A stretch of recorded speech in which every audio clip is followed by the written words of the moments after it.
In today's video, I'm going to teach you how to give someone access to your page. Before we begin, make sure you're signed in with an account that already manages the page. This ensures you can see all the options we'll use. From your page's home view, start by logging into your page so you're working in the right place. Take a moment to confirm you're on the exact page you want to manage. This avoids granting access to the wrong page if you handle more than one. Next, open Settings. You'll usually find it as a gear icon or labeled in the sidebar. Settings is where all your page's permissions and controls live, so it's the right place to manage who can help you run things. Inside Settings, go to Page Setup, then click Page Access.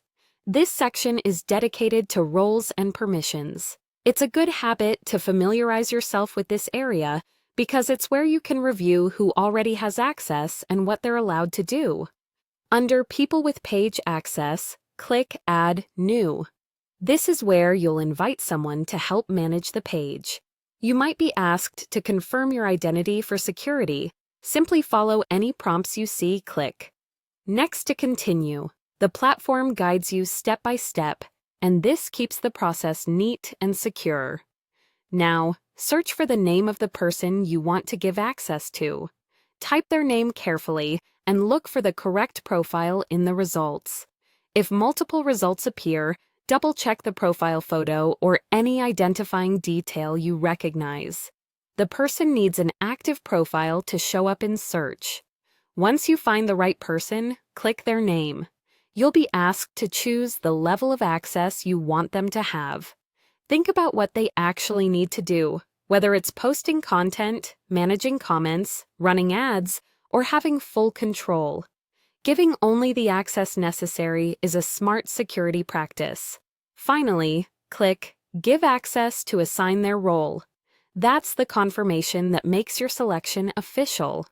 The person will get a notification and can start managing the page according to the role you assigned. A quick tip: keep a simple note of who has access and why, and review this list from time to time. If responsibilities change, you can always come back to this same page access area to adjust roles or remove access. And if something doesn't look right, double-check that you're in the correct page's settings. That's it. Quick, secure, and organized. Thanks for watching, and if this helped, consider sharing it with someone else who manages a page.